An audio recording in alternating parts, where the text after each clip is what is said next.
Hello my geniuses, welcome to another anatomy lecture series today.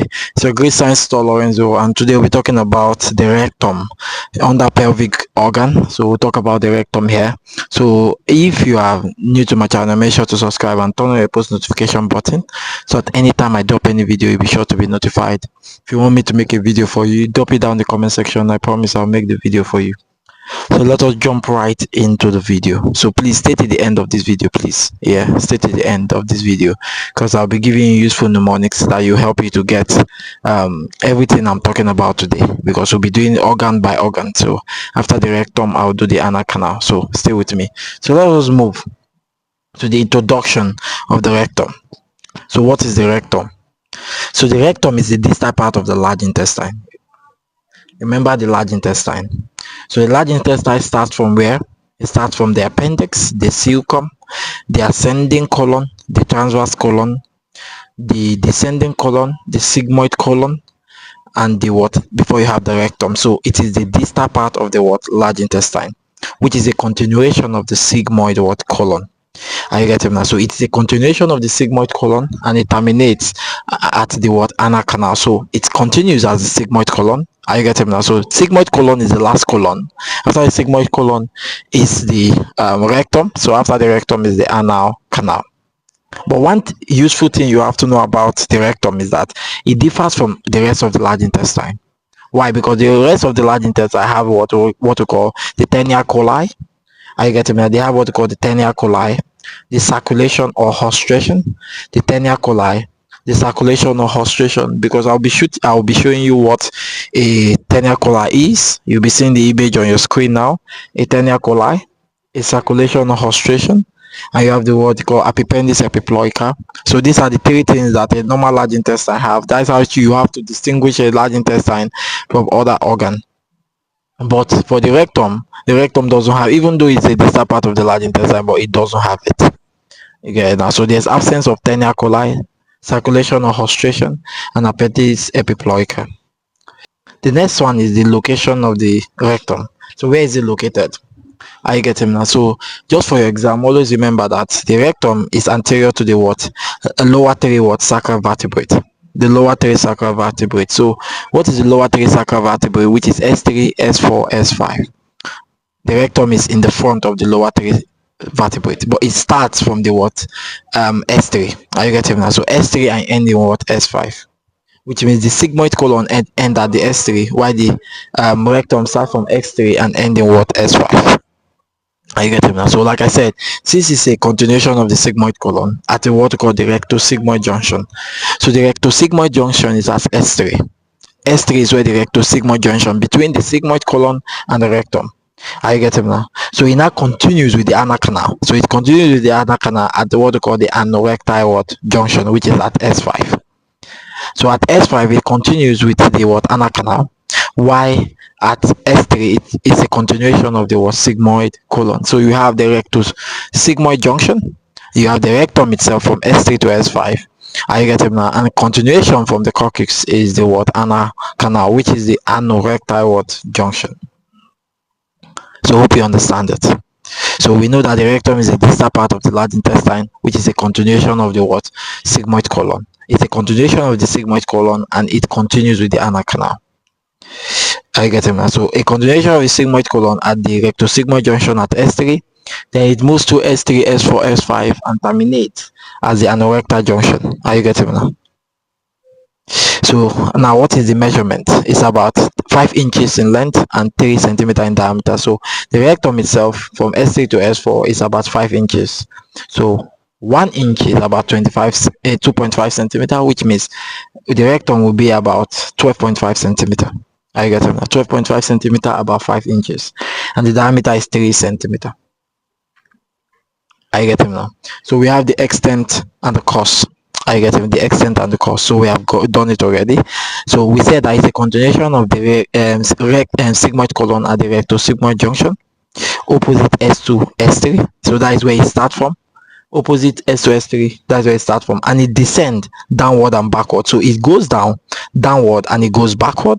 Are you getting now? And further goes downward and forward. So it's just like an S shape. It is descending downward and backwards to lap in front of the sacral vertebrae. Then it now move downwards and forwards. Are you getting now? When it move down, just forming an S shape. So it now move that. So you can see it here, downward and forward, downward and backwards, downward and forwards, and yet it now terminates at the tip of the coccyx. So it terminates at the tip of the coccyx as a continuation of the anal canal at the anorectal junction. Again, so simple. So it moves, don't forget, downward and backwards, downward and forwards, and end at the coccyx, tip of the coccyx, as a continuation of the anal canal called the anorectal junction. So what are the parts of the rectum? We have the upper part, we have the middle part, we have the lower part. Now the first part is directed downward and backward. Like I said before, the first part of the rectum is directed downward and backward. The second part is directed vertically downwards. So first one is downward and backward, second part is vertically downward, while the lower one is directed downward and forward and widen. So there's a part, the lower part of the rectum widens to form what we call the rectal ampulla. So the rectum has an ampulla, which is the terminal part. And look at the rectal ampulla. That is the most widest place of the rectum, which is directed downward and forward. So the first part, which is the upper one, goes downward and backward. Middle one goes vertically downward, while the third part, which is the lower part, goes downwards and forward, and dilates to call the rectal ampulla. So the next outline here is the curvature. What is the curvature of the rectum? Very simple. So we have the curvature is divided into anterior posterior curvature, and we have what we call the lateral curvature.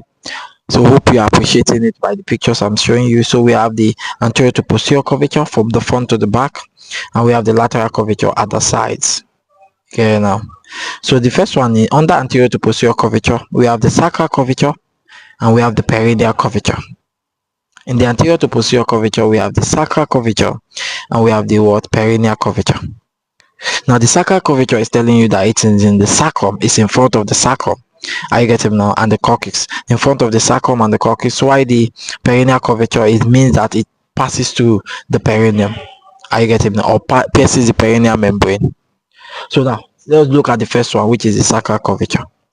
This is the part of the rectum that correspond to the concavity of the sacrum and the coccyx. Are you getting now? Concavity of the sacrum and the coccyx. So now look at it now. As the sacrum is bent, forming an S shape. Remember the sacrum and the coccyx. So when you are going down, they have what we call. So remember, from the cervical has what we call a lordosis, a thoracic has kyphosis, lumbar has lordosis, then sacral has kyphosis. So the sacrum has a kyphos together with the coccyx. So there's a kyphosed structure there. So it is much more bent, forming a C. And that C is what we call concavity. So the sacrum laps around the concavity, forming a C shape. So that concavity of the sacrum and coccyx, and it is now convex anterior. The next one is the perineal curvature. This is when it continues as the anal canal. Are you getting that? For the sacral curvature, it laps in front of the sacrum from S2 to about S5.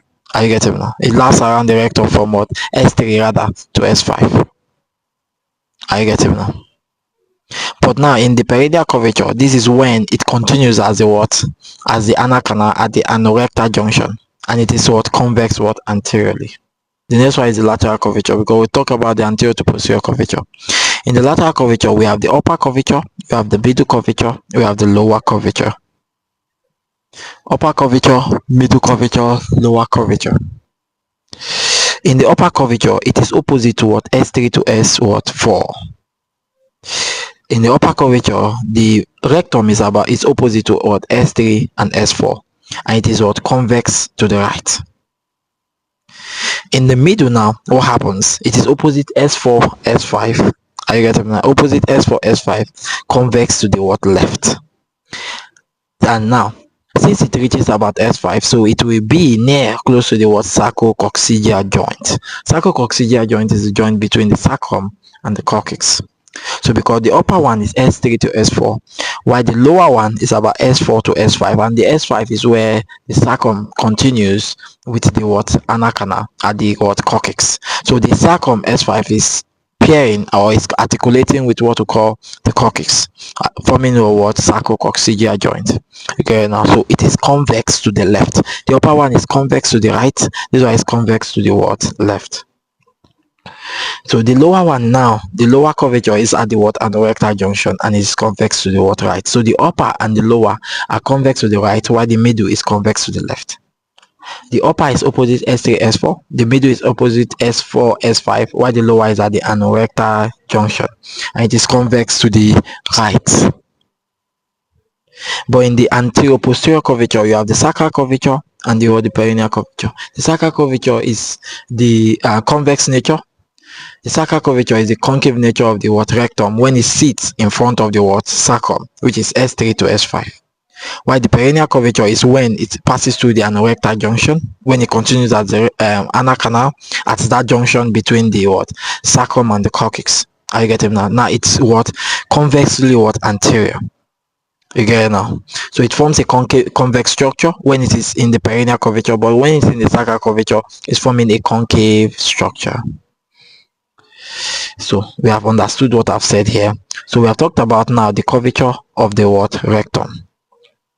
The next one is the relation of the rectum now.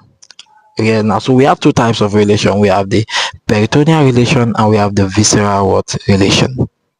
The peritoneal relation and the visceral relation. The peritoneal relation is just talking about the peritoneal relation and the peritoneal covering of the rectum. And this is the part they ask very well in your exams, so you follow it. The upper part is only covered front and by the side. So rectum is a rectoperitoneal organ. Always remember, it's a rectoperitoneal hollow tube, just like other organs. So the only interperitoneal organs are the liver, formed by the ventral mesogastrum, also by the stomach, formed by the dorsal mesogastrum, and the spleen, that they are intraperitoneal. The rest are only covered in some of their parts, but all of them are interperitoneal before, but just due to rotation of the stomach, what happens, most of them are now they are now retroperitoneal. Again, so the only part of the rectum that is interperitoneal is in the front. So the front of the rectum is covered, and by the side also is covered in the upper part. In the middle part of the rectum is only in the front that is covered, but in the upper part, the front and the side, the middle part is only the front, while the lower part of the rectum is not covered at all. Are you getting now? Upper part covered front and side, middle part only covered in the front, lower part covered not at all. So it is not covered at all. So in the visceral relation, what are we talking about? We are talking about organs that are related here. What are the organs that are related to the rectum? We want to look for the organs that are in the front and look for the organs that are at the back. In male, which organ can you see in front of the rectum in male? The upper and third part of the rectum in male is covered by what we call the rectovesical pouch. The rectovesical pouch is a peritoneal covering that covers the anterior part, anterior upper one third of the rectum. Because inside this pouch, that is where you have your coils of your small intestine, and you have some part of the GIT there. So that part of that abdominal organs are in front of the rectum. So we call it the rectovesical pouch because the coil of the small intestine are located there. And also the part of the sigmoid colon, you see them there too. So first one, upper one third is rectovesical pouch. Why the lower two third? Because the upper one third is only covered, while the lower two third is covered by the prostate. The prostate is in front of the rectum. That's why you can do a digital rectal exam by putting your hand inside the anus to touch the prostate. So the prostate is in the lower two third, the seminal vesicle, and the vas deferens. So we have the prostate, the seminal vesicle, and the vas deferens. While the rectovesical pouch is located anterior upper one third. Why the prostate, seminal vesicle, and vas deferens is lower two third, but in the anterior. These are anterior relations. For female now, in the upper one third is the uterovesical pouch, or you call it the pouch of Douglas. The same thing, uterovesical pouch, or you call it the pouch of Douglas. You get it now? Don't forget it. So now, because in front of the female, if you can see what is that, the uterus is in front of the rectum at this particular point. The uterus is in front of the rectum, resting on the bladder. It's resting on the bladder, and it forms a triangular area called the uterovesical pouch, or you call it the pouch of Douglas, where also the coils of the small intestine and other interperitoneal organs are located. Also, now you have the lower two third. Also, the lower two third contains what? The cervix, the supravaginal part of the cervix, and also the vagina. So lower two third for female, cervix and vagina. Upper one third is the pouch of Douglas, or the uterovesical pouch. For male, upper one third rectovesical pouch, upper one third, while lower two third is the prostrate seminal vesicle vas deferens. Are you getting that? It's very, very important. So since we have understood this thing now, we have done the relation, we have done the peritoneal relation, and we have done the visceral relation. So the next one is the posterior relation. The posterior relation is very, very important. So we have 3 muscles, we have 3 vessels, we have 3 bones, and we have also the nerves, about 4 nerves there. In the muscle now, we have the coccygeus muscle, we have the levator ani, and we have the piriformis. These are what we call pelvic floor muscles. They are pelvic floor muscles which helps in contraction and relaxation of the pelvic organ. So the coccygeus, levator ani, and the piriformis. In the bones, we have the sacrum. I told you that's where the rectum is resting on. You have the coccyx where it terminates, and you have the anococcygeal body. In the nerves, what you have there, you have the sympathetic chain, you have the pelvic splanchnic nerve because it's resting on S2 to S4. You have the pelvic splanchnic nerve there, you have the ganglionic substance there, and you have the anterior rami of the sacral nerve. So all of them are present there also. So now the next one is the vessels. What are the vessels there? You have the medial sacral vessels, you have the lateral sacral vessels, and you have the superior rectal vessels. All of them are what related to the posterior, because everything we talked about was different from male and female in anterior. So all this one, they are posterior relation of the word rectum. So 3 muscles, 3 bones, 3 vessels, and 4 nerves. The next time we're talking about the internal surface of the rectum. The internal surface of the rectum is very rough. It is thrown into what we call longitudinal folds called rugae. So the rugae is just the rough part, or the roughness of the internal tubes. Most parts of the GIT has a rugae appearance. Are you getting it? So same as the rectum too. The rectum is thrown into longitudinal folds called rugae. But the presence of these longitudinal folds forms what we call the Hostings valve, or we call them the transverse rectal valve. So we call it the Hostings valve. This longitudinal fold, which you can see the Hostings valve located here. So these Hostings valve are the longitudinal folds of the rectum, and we have 4 Hostings valve. The first and third are projected from the right wall, and the second and fourth are projected from the left wall for your exams. The valves are very, very important because it helps to close up and regulate the amount of excretors, or the excrete or waste product coming out from the rectum. Are you getting me now? Especially during defecation reflex.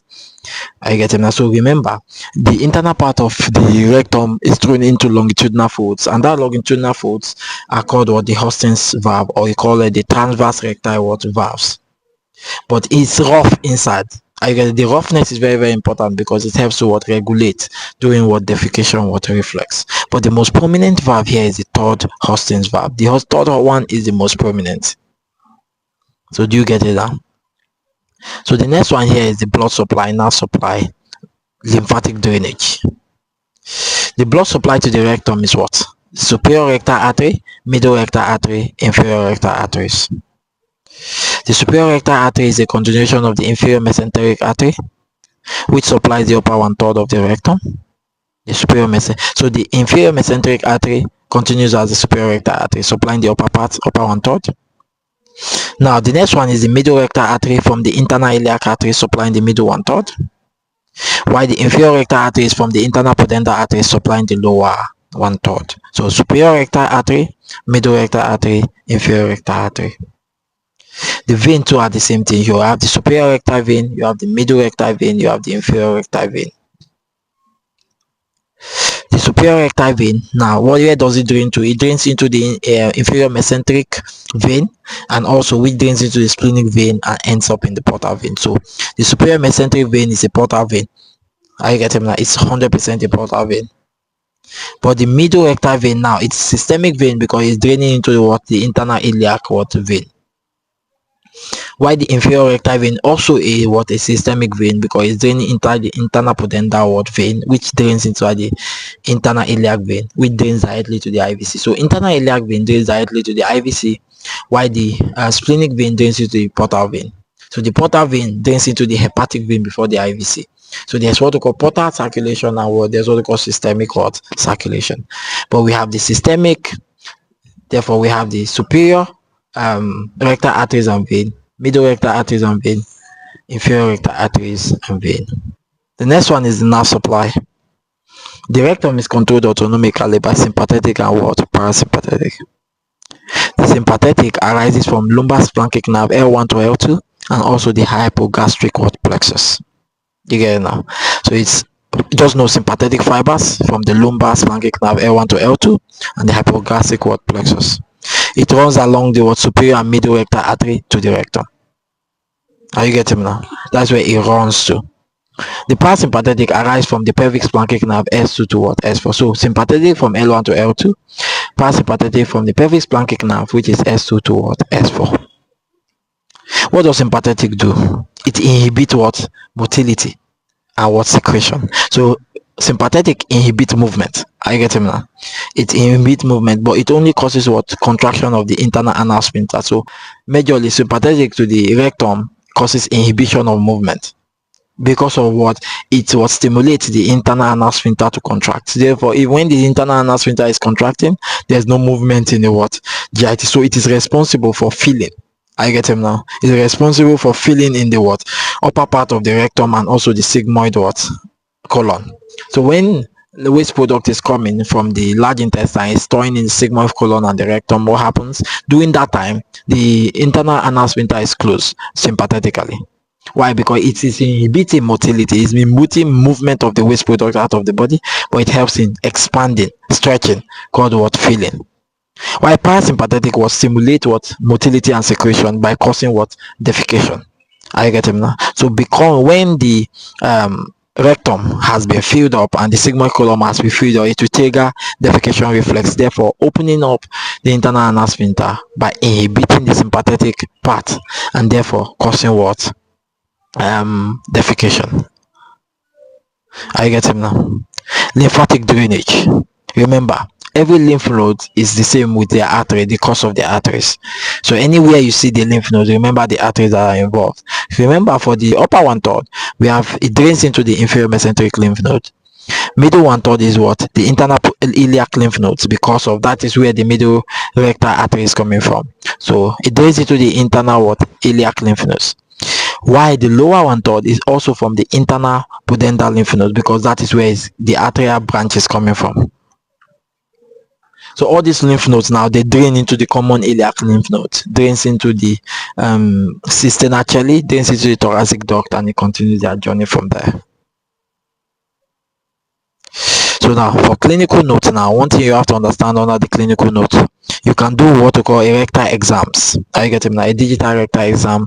In a digital rectal exam, what happens? You put your hand to the anal canal to palpate the prostrate in front of the rectum. That is the digital rectal exams. The next one is the rectal prolapse. In rectal prolapse, this is the weakness of the pelvic floor. When the pelvic floor muscle, the levator ani, the pubococcygeus, the coccygeus muscle, all the pelvic floor muscle, the puborectalis muscle, when they are weak, what happens? The rectum can come out from the anal canal. I get him now. It can come out through the anal canal, and we call it rectocele. So rectocele is the anatomy. Rectocele is the medical name for when the rectum is coming out from the anal canal. I get him now. But it depends on, it has grades. You have the grade 1, grade 2, grade 3, grade 4. Okay now. You have carcinoma of the rectum. I get it now. This is when there's abnormal proliferation of cells in the rectum, forming cancerous cells. You have rectal bleed. Now what is rectal bleed? This is when you have the superior rectal artery is bleeding enormously, or but it's always a painless bleed, but the inferior rectal artery is bleeding. But when the inferior rectal artery is bleeding, it's painful. Superior rectal artery is bleeding, is not painful. Are you getting now? So the any surgery, due to the knowledge of the what relations, blood supply and the nerve supply, is important in anterior resection and abdominal perineal what resection. So when there is any condition or any damage to the wall of the of the rectum already, and maybe there's cells there and they want to resect the rectum, or they want to resect some kind of structure, due to the anatomy known here, you can easily do it without damaging some organs. So I hope it all made sense to you and you have understood everything we have talked about today. So let us do a recap of what we have done. So what is the rectum? The rectum is a distal part of the large intestine. Are you getting now? Which is a continuation of the sigmoid colon and continues as the what anal canal. Are you getting now? It lacks tenia coli, circulation, and appendix epiploica, because that is what large intestine has. It begins at the rectosigmoid junction at S2 intervertebral disc between S2 S3, and what it terminates at the anorectal junction between the sacrococcygeal joint. It is 5 inches in what length and 3 centimeters in diameter. It has 3 parts, which is the upper, middle, and lower. It has 2 curvatures. You have anterior to posterior curvature and you have lateral curvature.